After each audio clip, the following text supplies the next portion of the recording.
ملا عالم زلهم كبرات تقاتلتي زلهم سلام تعنا فقري حاجز زبله كلكم ناتمنخو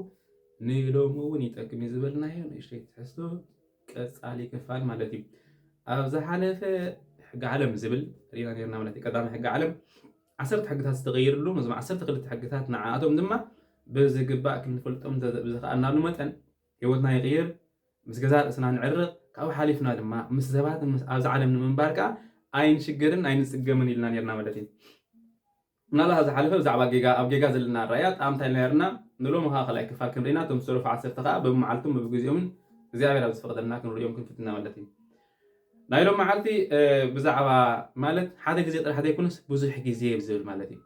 ኣብ ህይወትና ክንቀይሮ ክንገብርልና ዘለና ኣብዚ ሓለፈ ብዛዕባ ኣብ ስራሕ ዘለና ኣተኩሮ ማለት እዩ ኣብ ስራሕ ዘለና ራእያ ክኸውን ይጅ ማለት እዩ እጃት ናይ ቀደም ዝነበረ ሕጊ እንታይ እዩ ዝናይ ዝለፍ ኣብዚ ዘመን ዘለና ንሕና ክንፈልጦ ዘለና ኸ እንታይ እዩ ዝብል ማለት እዩ ናይ ቀደም ዝነበረ ሕጊ እንተዳእና ኣብነት ተኣስኻ ሓደ ኣታው ትል ኣብ ኮንካ ስራሕ ክስራሕ ኣለካ ብኡ መጠን ከዓ ገንዘብ ትረክብ ማለት እዩ ካብኡ ሓሊፉ ድማ እንታይ ክትገብር ኣለካ ኣበርቲዕኻ ክትመሃርን ኣበርቲዕኻ ክሰርሕን ኣለካ ብኡ መጠን ድማ ጽቡቕ ደመወዝ ከዓ ትኽፈል ዝብል ሕጊ ነይሩ ማለት እዩ እዚ ሕጊ እዚ ሕማቕ ሕጊ ማለት ኣይኮንኩን ጽቡቕ ሕጊ ግን ከዓ ካብኡ ዝበልጽ ሕጊ ከኣሉ ካብኡ ዝበልጽ ሕጊ እንተዳ ተኸቲልና ኣነ ንስኻቱም ከዓ ዝያዳ ህይወትና ይምቅር ዝያዳ ህይወትና ቀጣይ ይኹን ማለት እዩ ይስስን ይፈርን ማለት እዩ ትናይ ቀደም ሕጊ እንታይ ትበልና ሰብግዚኡ ንሓደ ሃብታም ይቦ ሃብታም ከዓ ገንዘብ ይቦ ማለት እዩ ሃብታም ናይ ኩልና ዝኾነ ሃብታም ኢየሱስ ክርስቶስ ንዓይና ዓካትኩምን ግዜ ይበና ካቲ ዝሃበና ግዜ ድማ ነቶም ሃብታማት ንቦም እቶም ሃብታማት ከዓ ንዓይና ዓካትኩም እንታይ ይቡና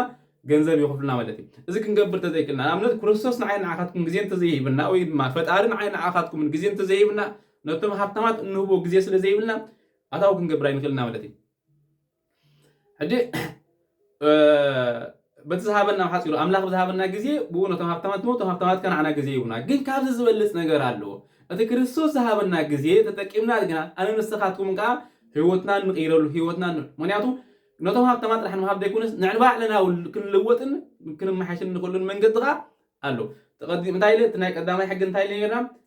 ሓደ ግዜ ትሰርሕ ሓደ ግዜ ትኽፈል ማለት እንተዘይሰሪሕካ ኣይትኽፈልን ማለት እዩ እንተዘይሰሪሕካ ኣይትኽፈልን ኣታውን ይብልካን ማለት እዩ ኣበርቲዕካ እንተዘይሰሪሕካ ከዓ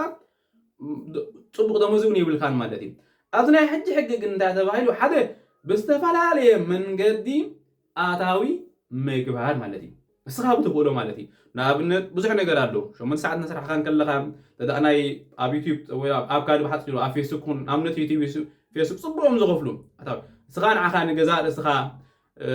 ምስ ሕብረተሰብካ ዝጠቅም ንህዝብካ ዝጠቅም ንኣምላኽን ንሰብን ዘኽብር ስራሕ እናቕረብካ ከለኻ ኣታዊ ትገብረሉ ነገራት ብዙሕ ነገር ኣሎ ማለት እዩ ግን ኣታዊ ትገብረሉ እትኽእል መንገድታት ምድላይ ማለት እዩ ቅልል ዝበለ መንገዲ ካልእ ቢዝነስ ክትገብር ትኽእል ኢኻ ማለት እዩ ንኣብነት ከምዚ ቅልል ብዘበለ መንገዲ ማለት እዩ ሓንቲ ድስቲ ወላ ንኣብነት ድስቲ ተኻሪኻ ወይ ባህላዊ ንኣብነት ከም ናይ እዞም ኣሕዋትና ዝገብሮ ሲ ሓደ ባህላዊ ክዳን ተቐሚጦም የካርዩ ማለት እዩ ብዙሕ ግዜ ኤርትራዊ ዝገብሩ ሓደ ተመሳሳሊ ነገር ኢና ንገብር ማለት እዩ ግን እዚ ክገብርን ከለና ከምዚ ንዓኻ ንኽብርኻ ዘይቕንስን ብሰብን ብእግዚአብሔርን ቅቡል ዝኾነ ማለት እዩ እምበር እንተኣ ሓደ ሰብ ክልወጥን ወይ ክህብትን ተደልዩ ወይ ከኣታው ክገብር ተኣልዩስ ዓሚስካ እውን ክትገብር ትኽእል ኢኻ ማለት እዩ ወይ ከዓ ሓደ ትካል ግብር ኣቢልካ ንህዝብካ ዘይጠቅም ንሕብረተሰብካ ዘይጠቅም ኣብኡ ምፂኻ ንኣብነት ወላ ሓደ መዓት መስተ ምፂኻ እንተኣ ሰባት ተስክር ተዳኣ ኮንካ ወይ ኣብኡ ምፂኻ ሓደ ቁማር ድዩ ወይ ገለ ዝፃወቱ ሓደ ሰብ ዝፃወቱ ተዳኣ ኮይኖም ሲ ቢዝነስ ኣይኮነን ምክንያቱ ካብ ኩሉ ሰብ ዝፈልግ ሰብ ዝኾነ ካብ ኣምላኽ ዝፈልግ ሰብ ዝኾነ ሲ ምንም ረብሓ የብሉን ማለት እዩ ኩሉ ንገብሮ እውን ግን ንሕና ነስኻትኩም ብሰብን ብእግዚአብሔር ኣምላኽ ቅቡል ተዳኣ ኮይኑ ህይወትና ምቹእ ክኸውን ይኽእል ኩሉ ግዜ እውን ሕጉሳት ክንከውን ንኽእል ኢና ማለት እዩ ምክንያቱ ድሕሪ ሓደ ደቂቕ ድሕሪ ሓደ ሰዓት ሲ እንታይ ንኾን ኣይንፈልጥና ማለት እዩ ኩሉ ነገርስ ብሓፂሩስ ንኽብል ኣምላኽ ምስ ዝኸውን እዩ ዝያዳ መቕረት ዘለዎ ዝያዳ እውን ባህታት ዝፈጥረልና እምበር ኣብ ዘይጠቅም ነገራት ማለት ንገንዘብ ኢልካ ወይ ንረብሓ ኢልካ ንገብሮ ነገራት ግን ካብ ጥቕሙ ጉድኣት እዩ ዝበፅሕ ማለት እዩ ለዚ ክብል ከለኹ ኣታውን ንገብረሉ ክብል ከለኹ ግን ብሰብን ብእግዚአብሔር ሕብረተሰብን ቅቡል ዝኾነ መንገዲ ምፍጣር ማለት እዩ እዚ ክንገብረሉ ንኽእል ከዓ ብዙሕ ነገር ኣሎ ማለት እዩ ኣብ ቅልል ዝበለ መንገዲ ኣብ ከባቢና ዘሎ ሽግራት ሲ ክንፈትሓሉ ንኽእል ማለት እዩ ኣብ ከባቢና ዘሎ ሽግራት ንኣብነት ናይ ድስቲ ፀገም ተዳልዮም ድስቲ ገዚእና ክነካሪ ንኽእል ኢና ናይ ባህላዊ ክዳን ፀገም ተልዮም ባህላዊ ክዳን ገዚና ክንካር ንኽእል ኢና ማለት እዩ ምክንያቱ ተዘካርያናስ ሓደ ግዜ ጥራይ ኣታዊ ኩና ንገብረሉ ብኡ መጠንስ ብዙሕ ክንከስብ ንኽእል ኢና ማለት እዩ ካልእ ፈጠራዊ ምዃን ማለት እዩ ምክንያቱ ኣብ ዘመን እዚ እንታይ ዝሽየጥ ተባሂሉ ሓሳብ እዩ ዝሽየጥ ሓሳብ ኢኻ ትሸይጥ ምክንያቱ ቀደም ግዜ ይሽየጥ ማለት ግዜ ሕጂ ሓሳብ ክሸይጥ ትኽእል ኢኻ ሓሳብና ብዝሸጠሉ ግዜ ከዓ ኣታዊ ክንገብር ንኽእልና ማለት እዩ እቲ ኣታዊ ንገብረሉ ግን ተደጋጋሚ ክንከስበሉ ንኽእልና ማለት እዩ ንኣብነት ናይ ፍልጠት ተመክሮት ኣሊኻ ስኻ ብኣውድዮ ፍልጠትካ ኣውድዮ ፅዒንካ ናብ ሶሻል ሚድያ ነቢሉ ክዝርግሕ ተለካ ብኻ ዓመት መዓልታዊ ክትከስብ ትኽእል ኢኻ ማለት እዩ ኣብ ስራሕ ተዳኺልካ ግን ሓደ ግዜ ጥራይ ክትኸስብ ማለት እዩ ሓደ ግዜ ጥራይትካ ትኽፈል ማለት እዩ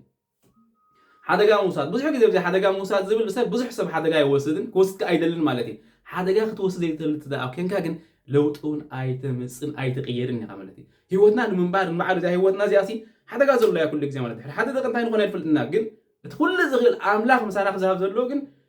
ደቂስና ንሓድር ደቂስና ከምትስእ ማለት እዩ ኣምላኽ ሂወትና ንክርስቶስ ዝሃብና ሎ መጠንካ ይቕየርን ይልወጥን ማለት እዩ ሓደጋ ክንወስድ ክንብል ከለና ዋላ ንክርስቶስ ንግልጋል እውን ፈተና ድልዋት ክንከውን ከም ዘለና መፅሓፍ ቅዱስ ብንጹር ዝነግር ማለት እዩ ሂወት እውን ልክዕ ከምኡ እያ ማለት እዩ ሓደ ግዜ ብርሃን ሓደ ግዜ ፀላም ሓደ ግዜ ሓዘን ሓደ ግዜ ከዓ ሓጎስ ማለት እዩ ደስታ ፍቅሪ ሰላም ናበሉ ኩሎም ሓፂሩስ ከምኡ እዩ ከምኡ እንተዘይኮንካ ምቕረት ኣይመሃለዎ ነይሩ ማለት እዩ ስለዚ ሓደጋ ክንወስድ ከዓ ድልዋት ክንከውን ኣለና ኣብ መወዳእታ ከዓ ብዝተኸኣለና መጠን ድማ ካብ ስራሕ ማለት ካብ ስራሕናሲ ገንዘብ ንረኽበሉ ነገራት ምድላይ ማለት እዩ ሕጂ ቅልል ዝበለ ከም ዝብለኩም ፀናሓኹ ናይ ፍልጠት ተመክሮ ተሃሊና ፍልጠትና ክሸይድ ንኽእል ኢና ናይ ስነ ልቡና ምህረት ኾይና ልቡናና ክሸይድ ንኽእል ኢና ብዙሕ ነገር ክንገብረሉ ንኽእል ብሓፂሩ ነገር ኣሎ ማለት እዩ ልዕሊ ኩሉ ከዓ እንተደኣኒ ኣብ ምዕራባዊ ዓለም እንተሃሊና ብፍላይ ኣብዚ ኣብ ጀርመን ተሃሊና ሲ ብዙሕ ነገር ክንገብረሉ ንኽእል ክንከስበሉ ንኽእል ንኣብነት ናይ ቢዝነስ ኣሎ ቁኑዕ ዝኾነ ቢዝነስ ማለት እዩ ሕጂ ሓደጋ ዝብሎ ዘለኹ ቁኑዕ ዝኾነ ቢዝነስ ማለት እዩ ሕጂ እዚ ቢዝነስ ክብል እንከለኹ ኣነ ሕጂ እዚ ኣብዚ ሶሻል ሚድያ ዝግበር ፍልጠት ዘይብሉ ቢዝነስ ትምህርቲ ኣድልዮን ቢዝነስ ገለገለ ዝበሃል መናፃ ኢኻ ትወሃብ ትኮርሱ ገለገለ ከምኡ ዝበሃል ቢዝነስ ኣብ ዓለምና የለን ኩሉ ይኽእል እንዲ ኣሎኒ ስለ ዘሎኒ ሰብ ዛረብ ዘሎ ግን ስርቂ ምክንያቱ ናፃ ህያብ ካብ ክርስቶስ ጥራሕ እዩ ዘሎ ናፃ ህያብ ካብ ፈጣሪ ጥራሕ እዩ ዘሎ ናፃ ህያብ ካብ ኣምላኽ ጥራሕ እዩ ዘሎ ካብ ደቂ ሰባት ናፃ ህያብ ዝበሃል የለን ምክንያቱ ባህር ናይ ደቂ ሰባት ከምኡ እዩ ባህር ናይ ደቂ ሰባት ከምኡ ባህር ናይ ክርስቶስ ከዓ ንዓና ዝበልና ናፃ ህያብ ማለት እዩ እዚ ክብል እንከለኹ ግን ቅኑዕ ቢዝነስ የለን ማለት ኣይኮንኩን ቅኑዕ ቢዝነስ ሕጋዊ ዝኾነ ቢዝነስ ንሂወትና ክቕይር ዝኽእል ቢዝነስ ኣነ ኣብ ዝቕመፀሉ ጀርመን ኣሎ ማለት እዩ ምናልባት ግዚኡ ምሳእኸለ ሰዓቱ ምሳእኸለ እግዚኣብሔር ተኣፈቒድልና ብሂወት ተሃሊና ብዛዕባኡ ኣብ ግዜን ሰዓትን የብል ኸውን ኣነ ብዓቕሚ ማለት እዩ ግን ሕጂ ግዜ ስለ ዘይኮነ ብዛዕባ ክዛረቡ ፅቡቅ ኣይኮን ማለት እዩ ኣሎ ግን ብሓፂሩ ግን እዛ ኣብ ሶሻል ሚድያ ንሪኦ ቢዝነስ ብዙሕ ነገር ብሓፂሩ ኣብ ሶሻል ሚድያ ኣሎ ሽሕ ክተውፍር ኢኻ 2,000 ክመፀካይ 3,000 ዝብሉ ወፍርታት ግን ወፍሪ ኣይኮነን ቅኑዕ እውን ኣይኮነን ግቡእ እውን ኣይኮነን ማለት እዩ ከምኡ ዓይነት ወፍሪ የለን ማለት እዩ ሕጋዊ ግብርኻ ከፊልካ ትገብሮ ወፍርታት ግን ኣሎ እቲ ወፍርታት ቅኑዕ ዝኾኑ ወፍርታት ማለት እዩ ስለዚ ናይ ሎም መዓልቲ ነበረት መደብ እያ ትመስል ነይራ ጠቂማትኩም ክትኮንካ ተስፋ ይገብር ኣብ ዘለኹም ሰላም ጥዕና ይምነ ሳብስክራይብ ኣይንርስዕ ሸር እውን ኣይንርስዕ ሓደራ መታን ክንዓብን ክንልወጥን ክንዕንብብን ማለት እዩ ስኻትኩም ተዛባ ሸር ትልኩምና ካብ መጠንካና ይዕንብብ ይፈርን ማለት እዩ ሰላምኩም ይብዛሕ ብጣዕሚ እየ ዝፈትወኩም ላቭ ዩ ጋይስ ማሰይ